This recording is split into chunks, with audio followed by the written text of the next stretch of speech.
Hi friends, তোমরা সব কেমন আছো? আশা করি সবাই ভালো আছো। লিচু আর মা চ্যানেলে আজ আরও একটা নতুন ব্লগ নিয়ে হাজির হয়ে গেছি। সন্ধ্যের আকাশ ভারী মিষ্টি।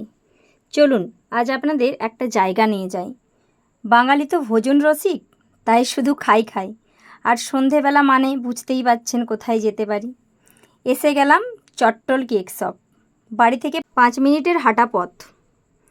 চলুন ভিতরে যাই। লিচু আগেই ভিতরে চলে এসছে, সঙ্গে ওর দাদা। ওদের আর ধৈর্য ধরছে না, স্বাভাবিক, আমারও তাই অবস্থা। ঢুকেই এখানটি বসার জায়গা, আর এই যে নানা স্বাদের নানা রকমের কেক।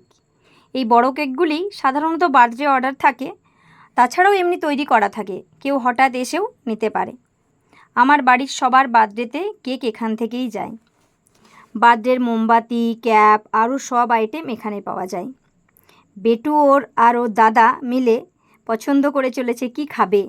আর আছে বিভিন্ন ফ্লেভারের পেস্ট্রি, এদিকটাই চকলেট, আর পিৎজা, বার্গার, হটডগ, এসব খাবারগুলিও এখানে পাওয়া যায়।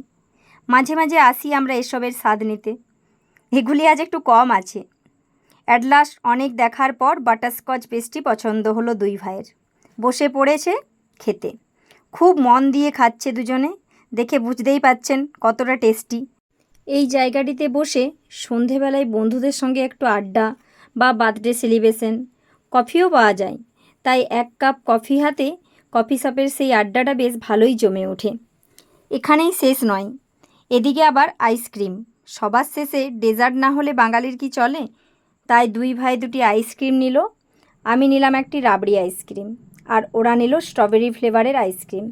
খুব মন দিয়ে খাচ্ছে ওটাও। খাওয়া প্রায় শেষ, এখন যাওয়ার পালা। না না না, তার আগে তো টাকাটা দিতে হবে নাকি?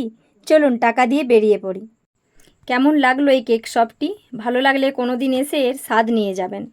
আজ তাহলে ব্লগটি এখানেই শেষ করি।